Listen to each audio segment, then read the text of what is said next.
Hello. Welcome back to Coffee My Podcast. Well, it's been a week since the last time we met each other, right? How have you been after a week? Well, for me, my week is not that bad, but it's not good though. Okay, first off, if you're new here, you're listening to Coffee My Podcast, and I'm the host, Lauren Dang, a 21 years old Vietnamese uni student, and I'm so happy to be back with you guys to catch up with you guys on the second episode of Coffee My Podcast. I just want to let you know that after the first episode of Coffee Podcast had been dropped last week, I received myriad of feedbacks, compliments, and messages from you guys, my lovely audience, that already supported and followed me on this new journey. And again, I just want to send a huge thank you to all of my audience and you guys. If you're new here, please follow me and support me on this new journey. Okay, and as per usual, I'm gonna speak out loud three things that I'm really grateful for after a week, as I mentioned above on the first episode of Coffee Podcast last week.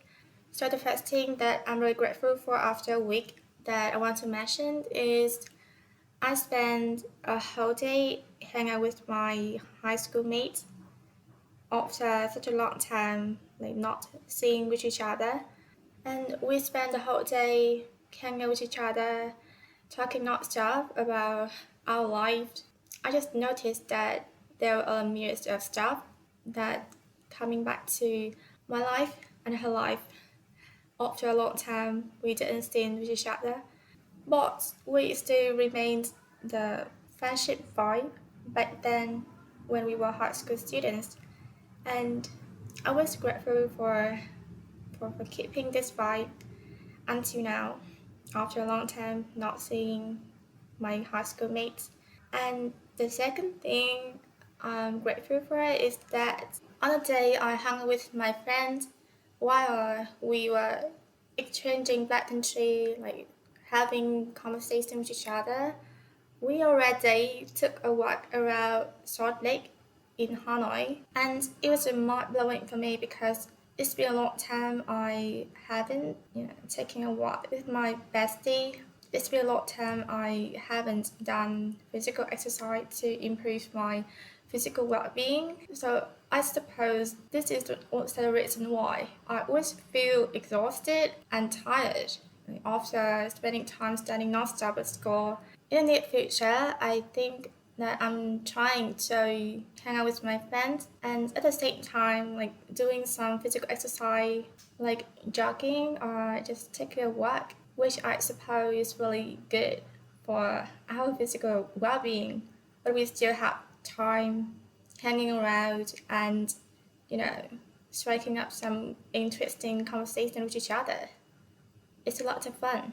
And the last thing that I want to thank to myself that I'm really grateful for after a week is that I already get my motivation back to get me into work because when the summer holiday ended, I had to come back to school, and at that time I just totally lacked motivation to work and study.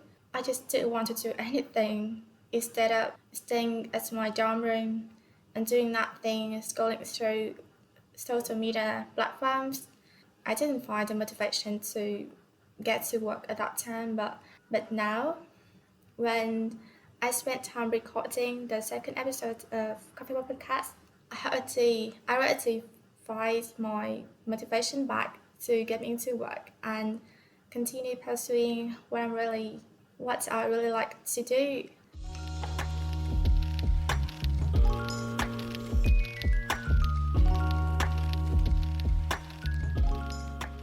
Okay, next, let me give you some live updates of myself in Hanoi, Vietnam after a week. So, there was a special occasion that happened last week among Vietnamese community. It was Lễ Thất Tịch, which basically means Double Seven Festival in Vietnam. Vietnamese young people were excited to celebrate this special occasion which is also considered as the Asian Valentine's Day. Okay, so if you're not familiar with this festival in Vietnam, let me take you deep into the story of this festival. In Vietnam, we call Double Seven Festival is Lễ Thất Tịch, which annually takes place in the seventh day of 7 months in lunar calendar. Double Seven Festival originally dates back from China. It gradually morphed into the culture of our country, Vietnam. Well, more as information, Lễ Thất Tịch, aka Double Sevens Festival, is associated with the fairy tale of Như Lang, who is the cowherd, and Chức Nữ, who is the weaver fairy in mythology. And here's the thing, Chức Nữ, the female character, was the seventh youngest daughter of the powerful goddess in heaven. One day, she went down to earth with her siblings for a swim, and all of a sudden, the Như Lang, the male character, the cowherd, just fell in love with her at the first sight. And his cow told him to stay if he made her fail to return to heaven before the morning came. And you know, what did he do? He did this by hiding her clothes. And Chức Nữ was unable to return to heaven with her siblings, and totally touched by the cowherd's love, she decided to stay with him, and they had 2 children together.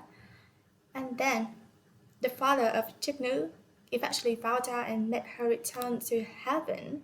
And the worst thing is, in order to separate forever the couple, the mother of Chức Nữ decided to create a river. We call it Silver River and Sông Ngân Hà in Vietnamese. However, moved by their love, the magpies built a bridge with their bodies over the river for them to meet with each other. And the mother of Chức Nữ already allowed them to see each other once a year in the evening on the 7th of July, according to lunar calendar. So it's a fairy tale of Double Seven Festival in Vietnam. How touching it is, right?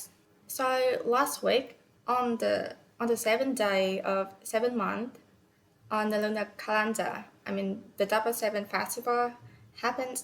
Some of my friends who are still single went to the temple to pray for finding their true love.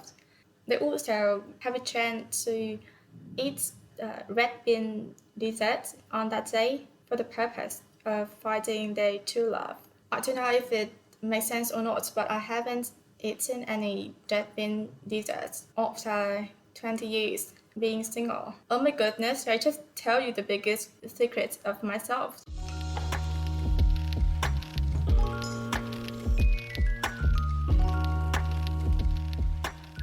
So the reason why I brought up the Double Seven Festival here, not just because it's simply my life updates in Vietnam. This is also the topic that I want to discuss with you guys, my lovely audience, about relationship, specifically romantic relationship, because I've never been in a romantic relationship before.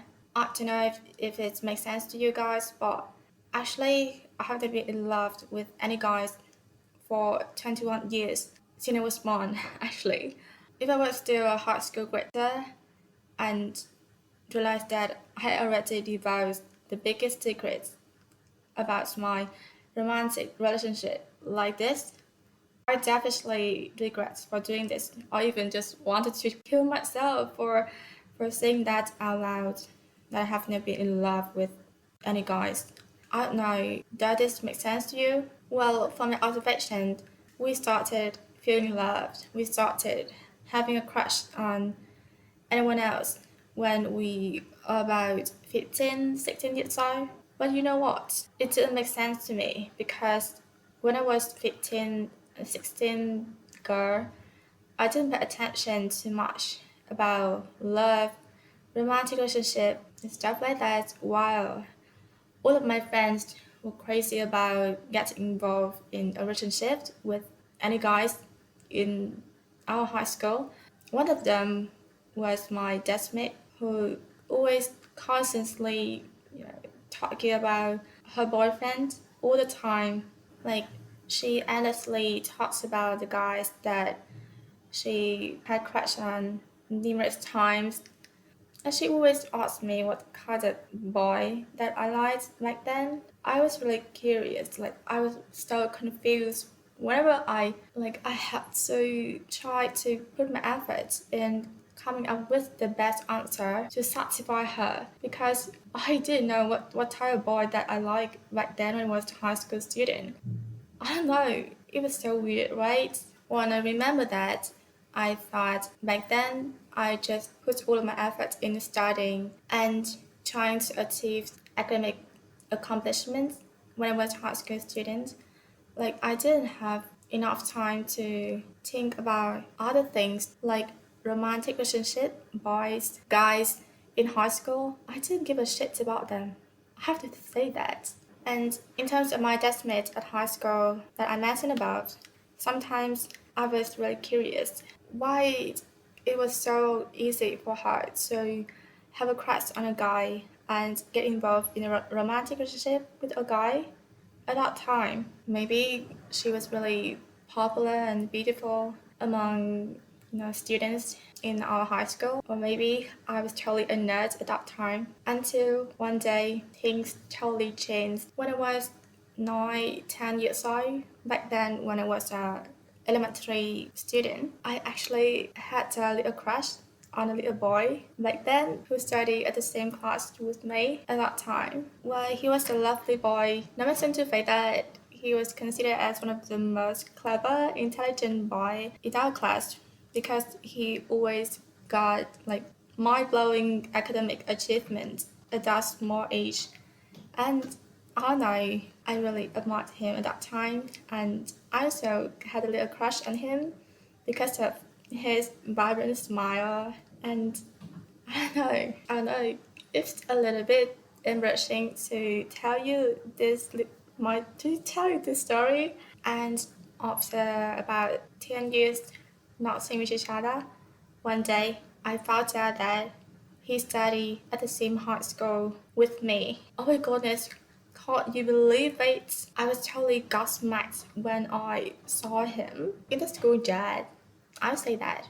I don't remember at all. But I still remember that he was handsome as hell. And I asked my friends about him, and my friends told me that he was considered as a golden boy at our school. It's a moment of realization that I already had a crush on a boy in high school. And since the day I saw him in school yard, I started taking care of myself, my physical appearance. I asked my deskmate how to buy lipstick that matched with me at that time, because I had no idea, no experience in makeup stuff like her.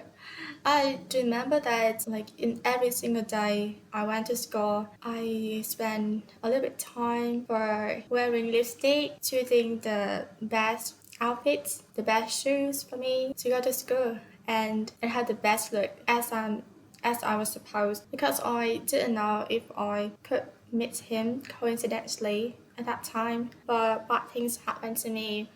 That one day I had the news that he already got girlfriend, and his girlfriend was so beautiful. They studied the same class. After hearing this news, I was so down and depressed a little bit. I was disappointed in myself for not being brave to pursue my love, my crush. Yeah, just my crush at that time. But I think I was not brave enough to tell him that, hey, nice to meet you. You're so handsome. Can I get your phone number? I'm not the kind of person. So that's why my first crush ended like this. It was bad. But whenever I bring back this memory, I'm really grateful for myself that spending time taking care of my physical appearance. In some ways, having crush on someone is the best way for us to take good care of physical appearance, especially for ones who are nerds, who are nerds. And I feel like for me, I used to be a nerd back then when I was a high school student, and I didn't give a shit about my physical appearance. and wonder if I look good in front of other people. No, I didn't give a shit about this stuff. I just wanted to focus on my academic achievement, academic journey at that time.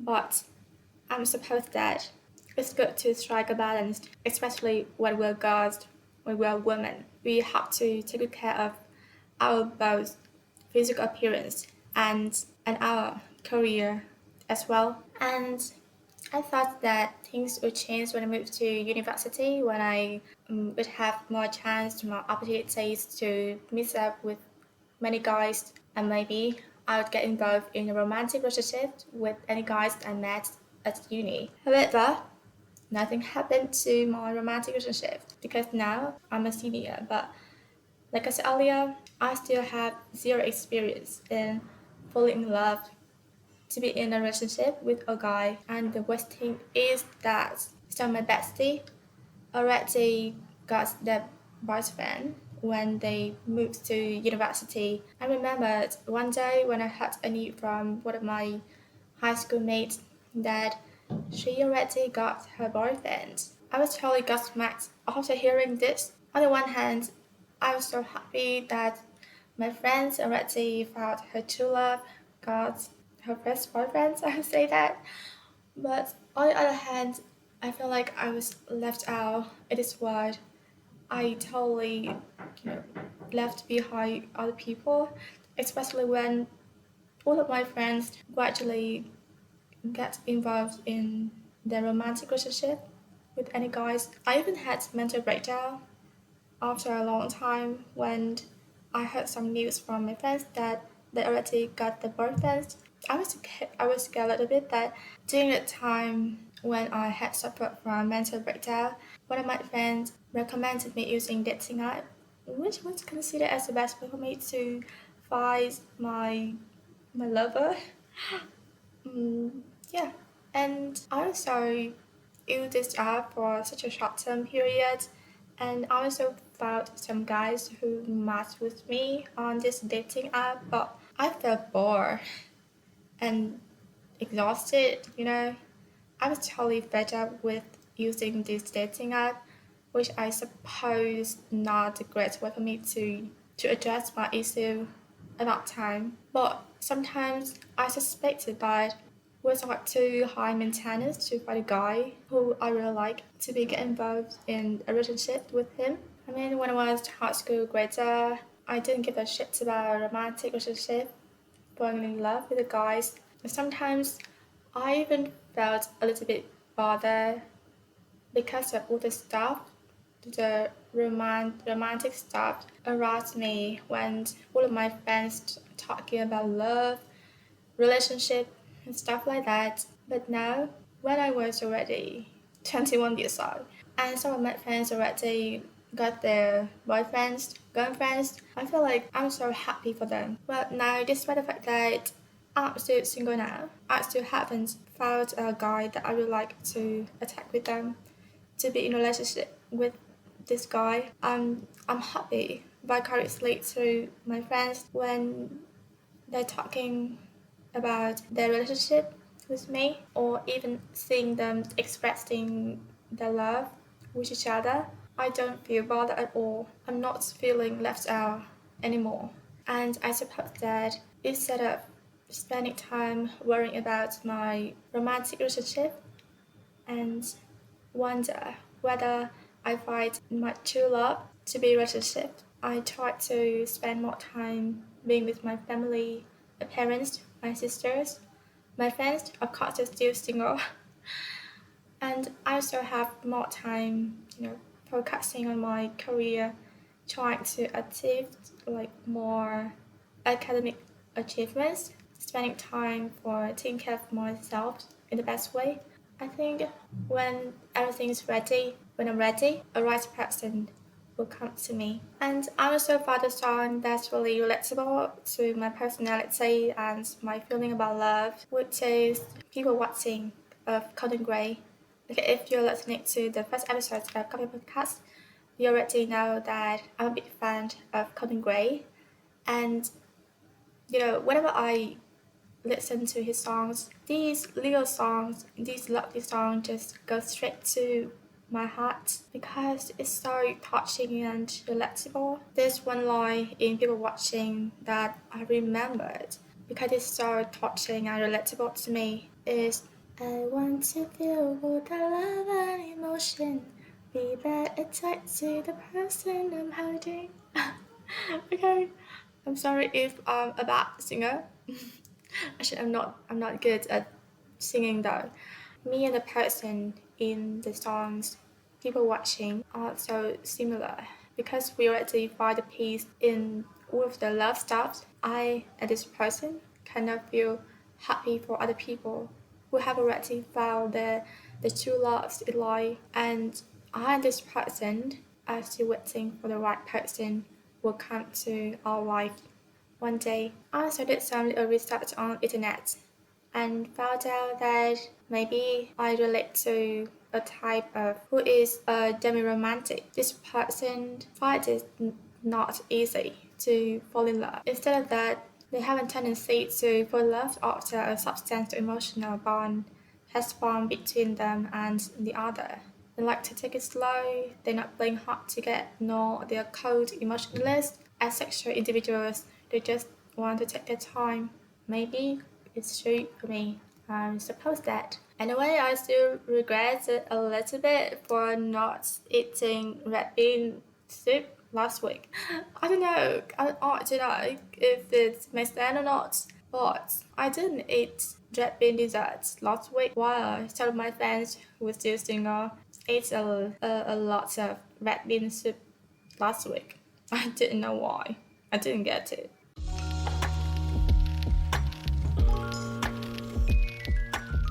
Okay, let me finish that a little bit. So next week there will be a special occasion that will take place in Vietnam. It is our Independence Day, which is celebrated annually on September 2nd. So I just want to let you know that if you're a foreigner and you're spending time visiting Hanoi, it's the best time for you to immerse yourself into a myriad of activities on the Independence Day in Hanoi, Vietnam. Okay, that's it for the second episode of Coffee My Podcast today. I'm so happy to catch up with you guys again. I'm so happy if you join with me in this new journey and follow me on YouTube, Spotify, and Instagram to send me some feedbacks or questions that relate to Coffee My Podcast. Thank you for tuning in. Have a nice day and goodbye.